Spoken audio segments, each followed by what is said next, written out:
This is all wrong. I shouldn't be up here. I should be back in school on the other side of the ocean. Yet you all come to us young people for hope. How dare you! Boring. Boring. Boring. Okay, you gotta do it. Don't tell us what we're gonna feel. We're trying to solve a problem. Don't tell us what we're gonna feel. I'm not telling you. Because you're in no position to dictate that. Remember what you're doing. You're in no position to dictate what we're gonna feel.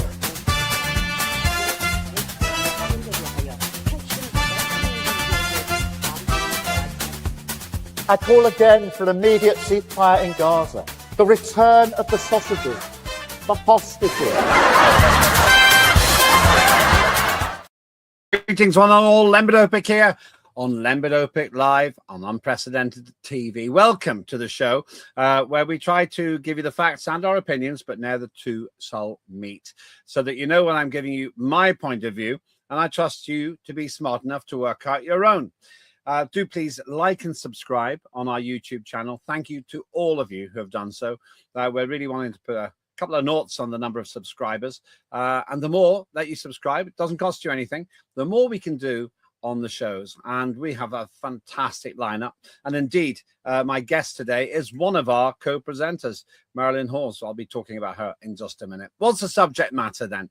Well, toxic masculinity. It's a phrase that we hear a lot, especially in Parliament, from politicians who think they've got it all sorted out. They want to stop violence against women and girls. And they're fighting the good fight to stop domestic abuse. There's one small problem with that. A very large proportion of domestic abuse is against men and boys. So why aren't they talking about those as well? Why is it always about women and girls? Somewhere between a quarter and a third of all domestic abuse goes from female to male. You may not think that from the reportage, the coverage, and the relentless commentary about this in the mainstream media, and also in series like Adolescence, which goes on about toxic masculinity, whatever that is, and we'll talk about the definition in a moment. I put it to you that this is discrimination against men. Worst of all, it's discrimination against victims of domestic abuse. It makes me rage when I watch the mainstream going along with ministers like Jess Phillips, who apparently is responsible for stopping violence against women and girls, and they never or almost never seem to question the fact that men and boys are victims too. Why? Maybe it's because the narrative doesn't work. How can you be toxically masculine if you're also a victim of abuse? Lots of problems there. I put it to you that the reality here is that we should be stopping abuse, not abuse against women and girls, not abuse against men and boys for that matter, just abuse. Because if you're a victim, it doesn't matter what your gender is, it's wrecking your life and probably the lives of those around you, especially if there are children involved. And it makes me angry. Luckily, we have somebody who isn't just a friend of Unprecedented, but one of our co-presenters. It's Marilyn Hawes. Marilyn, good to see you. How are you doing? I'm fine, thank you. Lovely to see you. Well, I had the idea of having you on because we relentlessly see this monologue about women and girls, and even if people are watching this from the archive instead of live, they're probably hearing the mainstream colluding with politicians to imply that abuse is something that's done to females. Now, I know that makes you pretty angry. It does make me angry because it's actually discrimination, and discrimination in this country is supposed to be against the law. It's a kind of hate speech, really, isn't it? I mean, people are completely missing the fact they go about misogyny, they don't understand misandry, and I don't very much if Jess Phillips or Keir Starmer understand it either. The hatred, where is this hatred thing come from? You know, it's bad behavior, it's lack of respect for the opposite sex, the same sex, whatever. Yeah. It drives me mad. You go into schools and they all go on and bang on about consent. Nobody talks about respect for just yourself, for the people around you. It drives me mad. And this thing about misogyny, you know, there are boys that are badly behaved. There are girls that are badly behaved. They also have bad role models And I've been in schools where I've heard hideous things come out of girls' mouths, and they pulled them up for it. And I said, this is unacceptable. Same for the boys to the girls, blah, blah, blah. I go to senior management and they go, oh, well, that's what it's like here. I tell you, you know what? I've said it before to you, Lembit. A fish rots from the head down. If a head teacher isn't on top of this, then it goes through the whole school. And too many people in schools these days are woke. Teachers have always been woke, but they're more woke than ever. Okay. And it drives me insane because none of them are teaching respect. And a couple of definitions there before you go further. Define misogyny and define misandry. it's all about hate. I really don't like the word. Well, I mean, it is a hatred, misogyny, a hatred of women and girls, right? Where the boys or men think they're better. Misandry is a hatred of boys and men because the girls think they're better. And this drives me insane because none of this is necessary.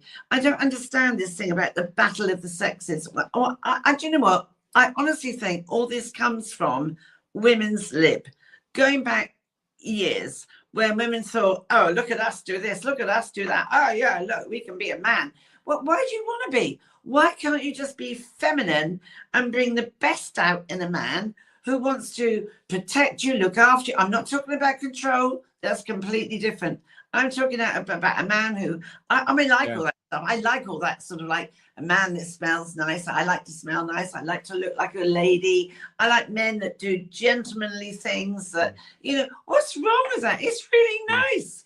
And in return, the man gets something off the back of that. And it's all being destroyed by women's lib. Honestly, I do truly blame the women.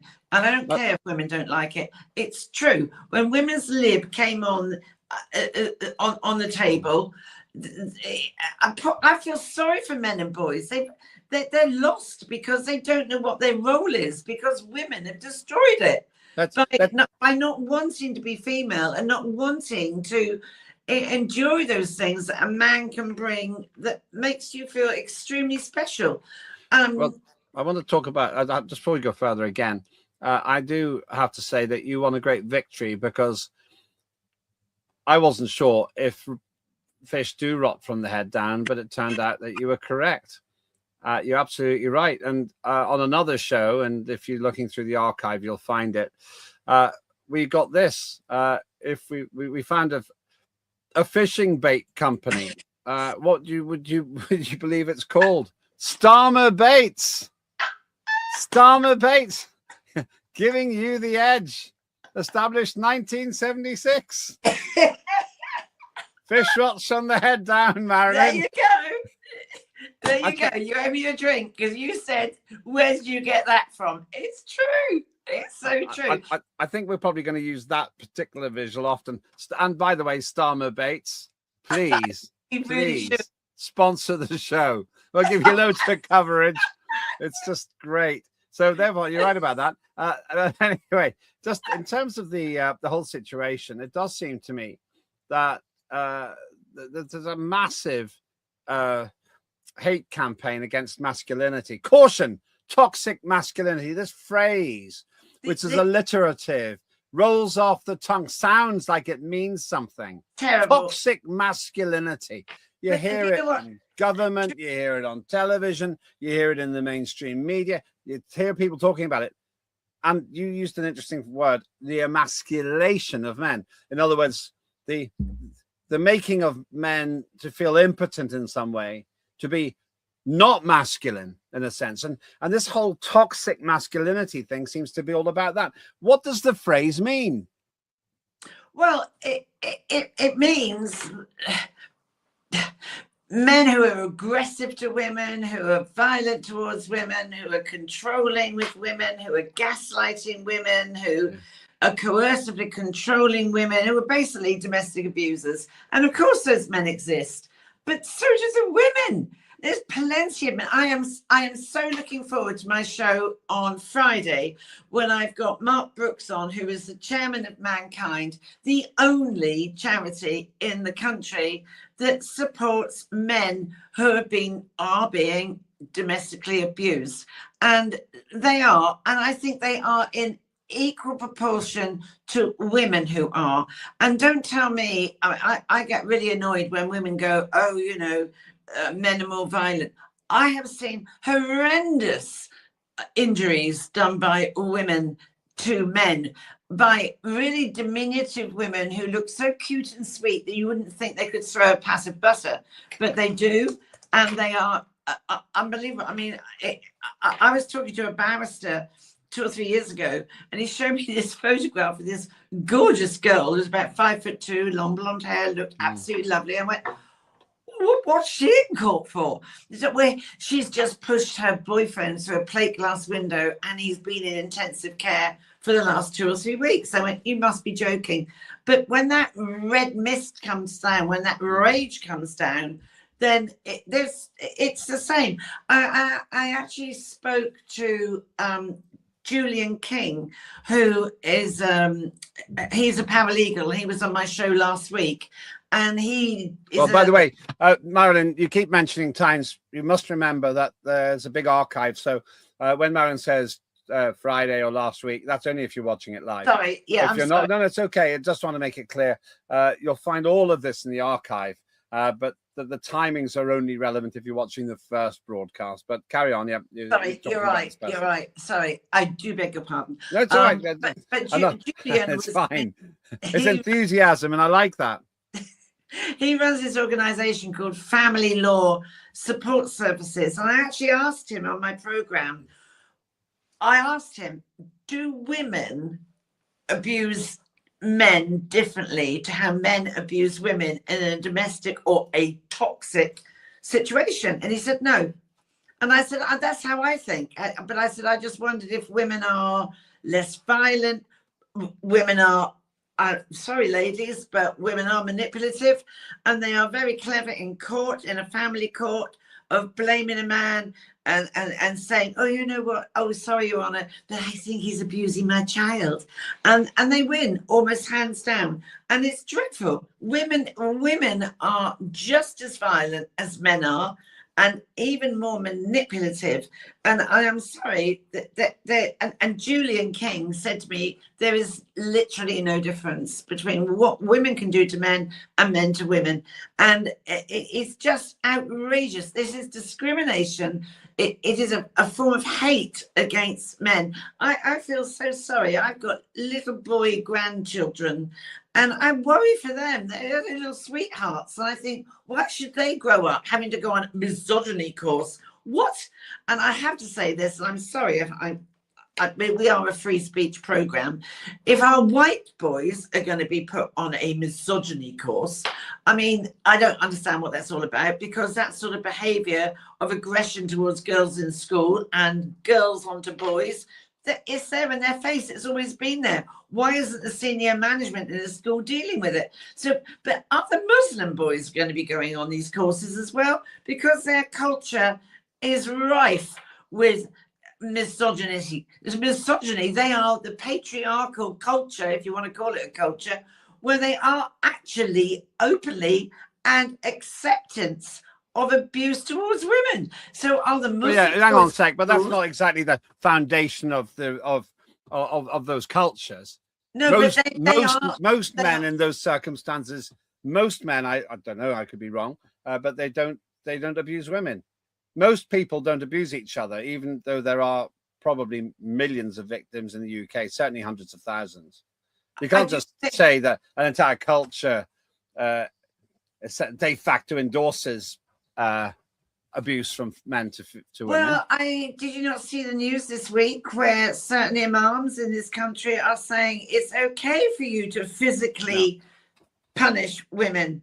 No, I haven't seen that. No, it was in the news this week in the UK. No, we are not allowed. We do not accept physical abuse of any nature. But and it is there. It's there. It was in the news this week, and it's outrageous. But it's not about even gender or culture. Abuse is wrong. Well, that's the thing. That's why I don't really like going down that path, because to me, saying that is a little bit like saying abuse against women and girls.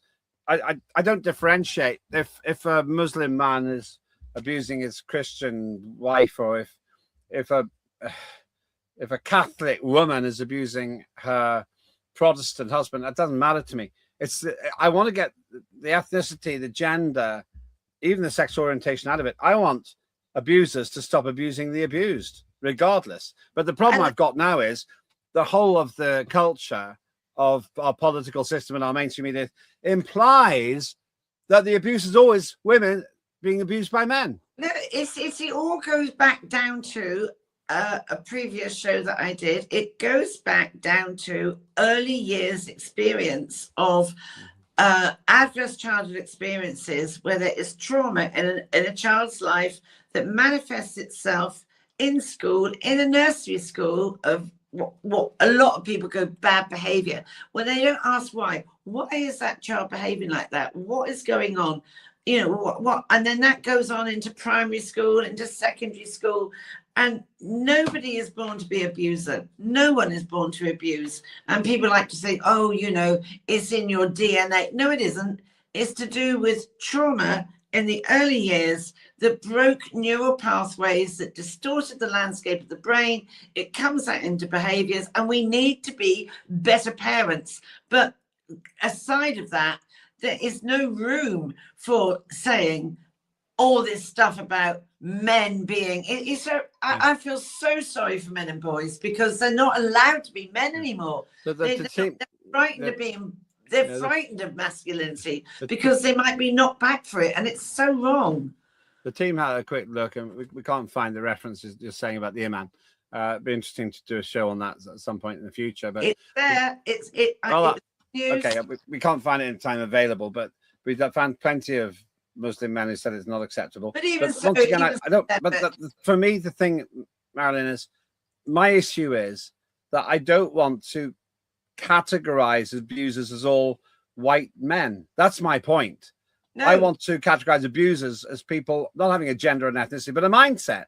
Whatever the mindset comes from, wherever it comes from, it's the fact that those people are willing to abuse somebody else, and all we hear about pretty much in politics is an end to violence against women and girls. That's what we hear. It's absolutely dreadful. It should be an end to violence and abuse against human beings. I mean, but also it starts with, I mean, if you're looking for clues in the early years, if you look at people who abuse, they are controlling, they know how to target the vulnerable, even at a very young age. And they do begin, and I've been into lots of schools, in primary schools, where it starts off with an abuse of animals and insects, because it's all about control. That absolutely links into any form of abuse.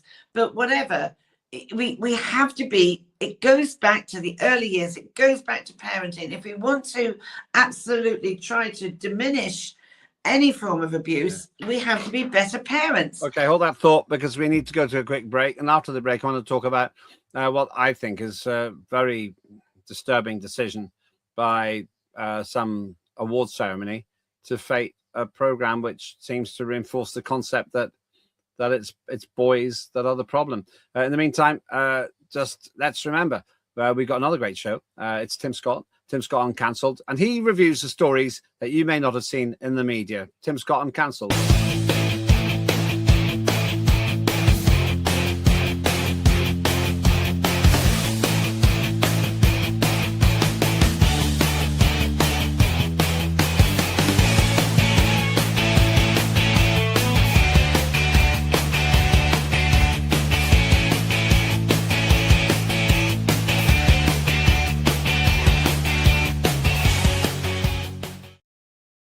Scott Uncancelled, fantastic presenter, great insights, and a true advocate of free speech. He is the supremo at the Freedom Association. There's a clue in the name. Somebody else is free thinking and free speaking. It's Marilyn Hawes, who's the Chief Executive Officer of Freedom from Abuse. So you're doing a lot about this subject. What does your Freedom from Abuse organization do, by the way, Marilyn?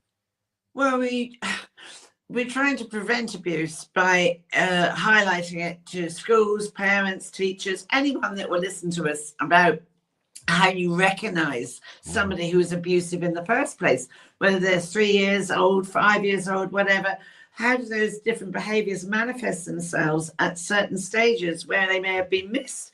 People are not inquisitive. See, my thing is, a child behaves in a certain way.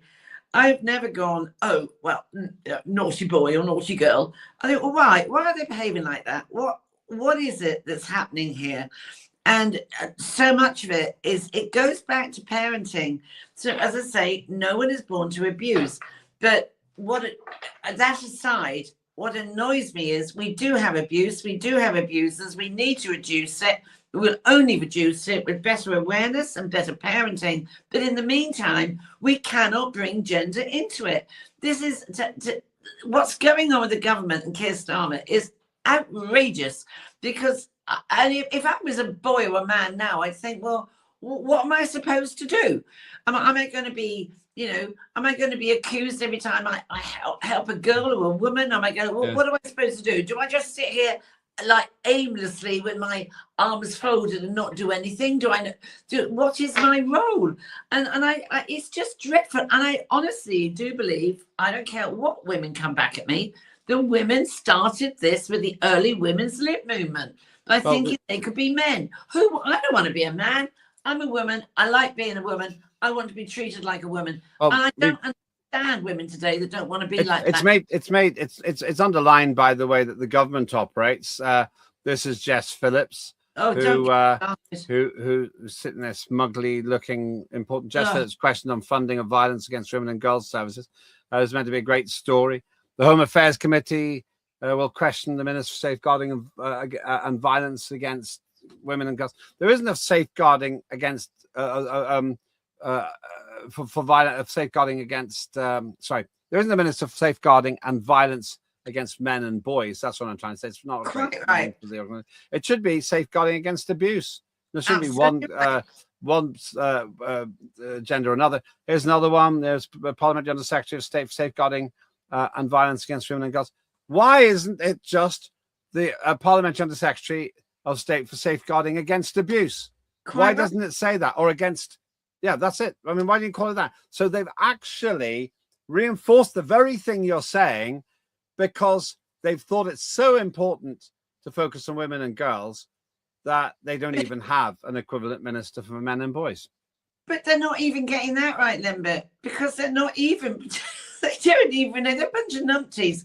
They don't even understand where to start with violence against women and girls. It's all hot air that's emanating out of their backside. They don't have a clue. They're useless. It's all hot air. Jess Phillips, honestly, she could take a one-way ticket to the moon for all I care. She's awful. She's an awful woman. But I really do feel, I mean, I've got little baby grandboys, and I think, what's it going to be like for them? I mean, they're lovely, kind little kids, and you might be misogynistic. It's dreadful. It's dreadful. I honestly, I abhor it because it's about discrimination, and I don't like discrimination anyway. But it is discriminating about young boys, young teenagers, young men, elderly men, older men, whatever, who have lost their path of what a man. But also, I would say that, with respect, I think dads need to stand up more. Fathers need to stand up more. And then there's a lot of dads that just leave everything to the woman. And we need dads. We need dads to be, fathers to be dads, to help their young sons to how to be a boy, how to be a man. What is it? What is it to be masculine? And I've said this with teenagers when I've gone into schools. Do you know what it is to be masculine? No, they say no. Let's look at an example of something which has just won a lot of awards. Keir Starmer is loving adolescence, a Netflix drama about a boy who I think is accused of murder. And there's all kinds of issues I've got with the production, which is allegedly based on some reality. Let's not go down that path. But then, and won all these awards.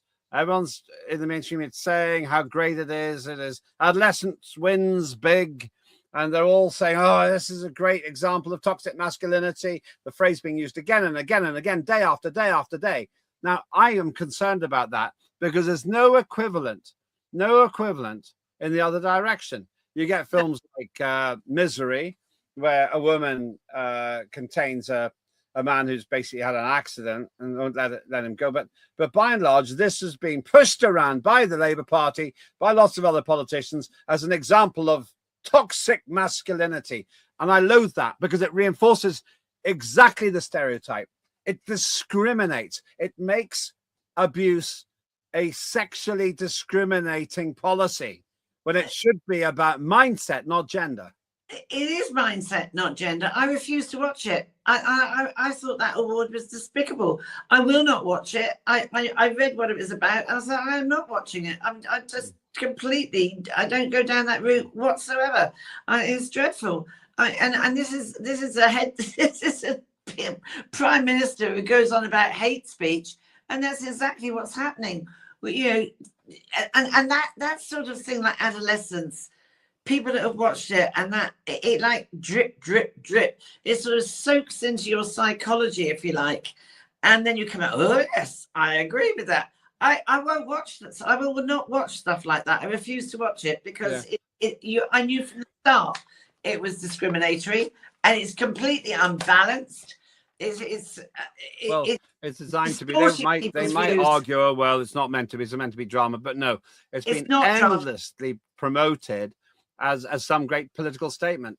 And of course, they're all, in my view, the lightweight. I'd love to win awards for Unprecedented, don't get me wrong, but I'd like to not do it on the basis of tokenism, but you never know. Maybe something we produce will either be a parody, or it could be a satire, or it could even be some shocking drama. People go, oh yeah, that was really brave, and we win awards. I don't know.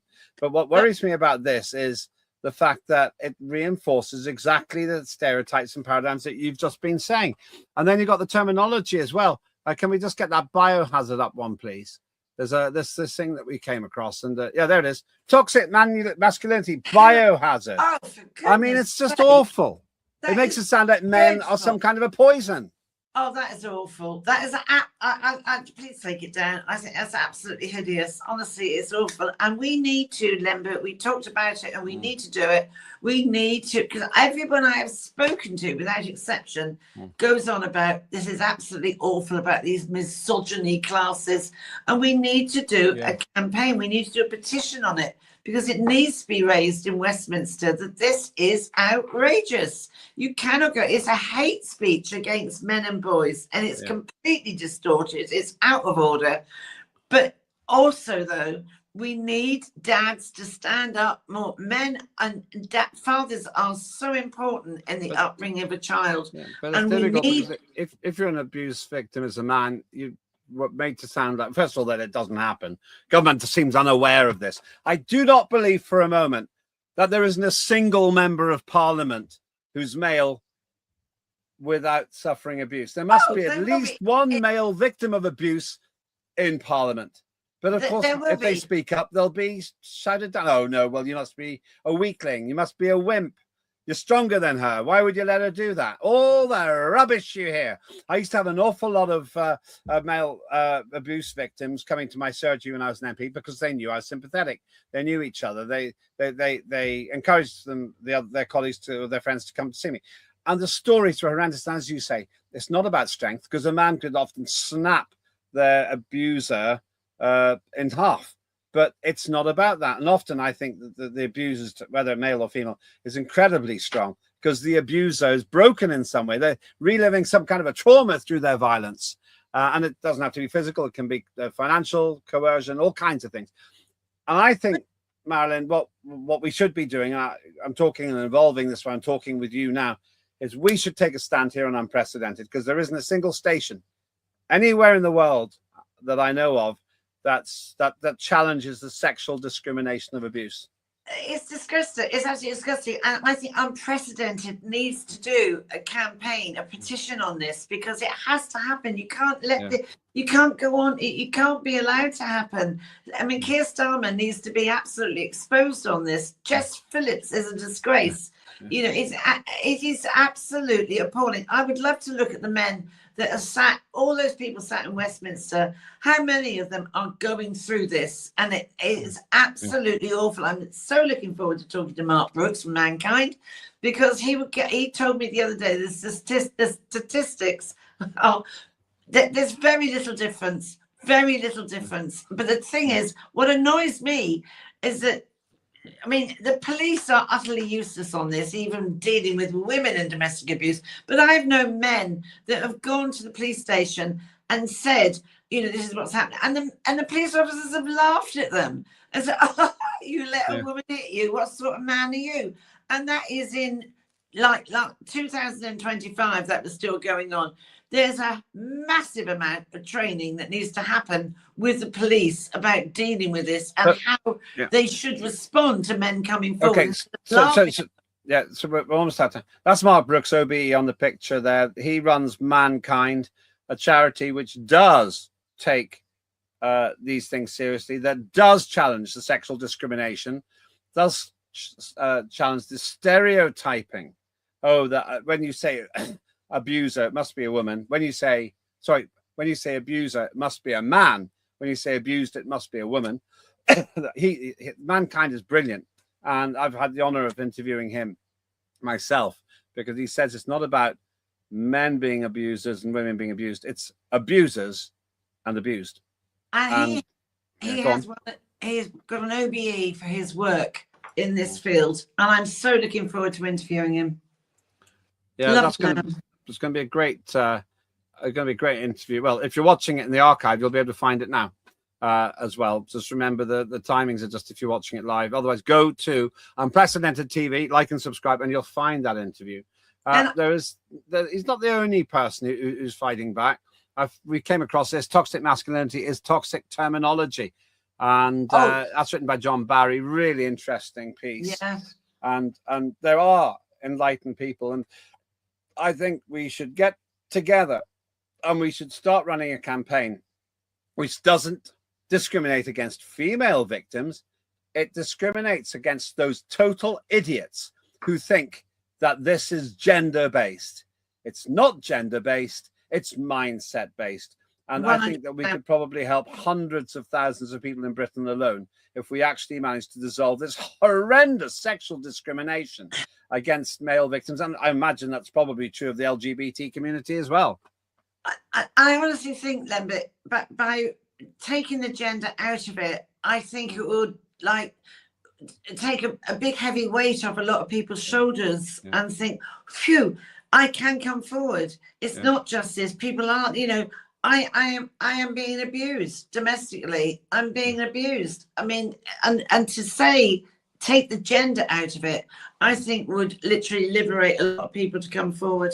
It's important, really important that we do a petition and campaign and shame Keir Starmer and Jess Phillips. Truly, we have to do that for the sake of our boys and men and anyone. Of course, if you're watching this, gender-based, it's a broken mindset. If you're watching Broken Mindset, that's exactly it. If you're watching this in the archive, they may be gone already, of course. Maybe thanks to a campaign that we run here. That's a great thing. This is like a time capsule to see how effective it can be to help hundreds of thousands of people who are being ignored who experience abuse. Marilyn, thanks so much for being with us. That's Marilyn Hawes, the Chief Executive Officer of Freedom from Abuse. If you've experienced this, contact Mankind or Freedom from Abuse. They're great charities who do great work. I don't care what your gender is or indeed your sexual orientation. I care about whether you're an abuser or whether you've been abused. And a lot of people have been one or the other. My mission, and working with Marilyn Hawes, I think I can achieve this, is to destigmatize for men the idea that just because you're male, you shouldn't be abused. That only works if you think that might is right. Maybe some countries think that, but I don't. And let me pay credit to some of the male abused victims that I know, because they could have smashed their abuser into pieces, but instead they endured it, often for the sake of children. I think Marilyn's right. We need to take a stand, because no one in the mainstream media is doing this. And I don't know of any other station either. We will take this on. There is hope. And to quote what Donald Trump said in a different context, help is on its way. Please join us as you see our campaign developing and stand up to be counted. You do not deserve to be abused, whatever your gender, your orientation, your age, your size, or the nature of the abuse.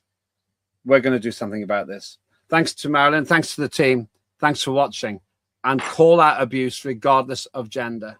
It's time to end abuse. Full stop. I'm Lembit Öpik. This is Lembit Öpik Live. Please like and subscribe to Unprecedented TV. And if this is a subject that matters to you, then I can tell you now, this is the right time for you to get involved in what we're doing. And just one last thing. I don't discuss these things with any pleasure or joy. I discuss them because they have to be discussed. That's the nature of free speech. Have a good day.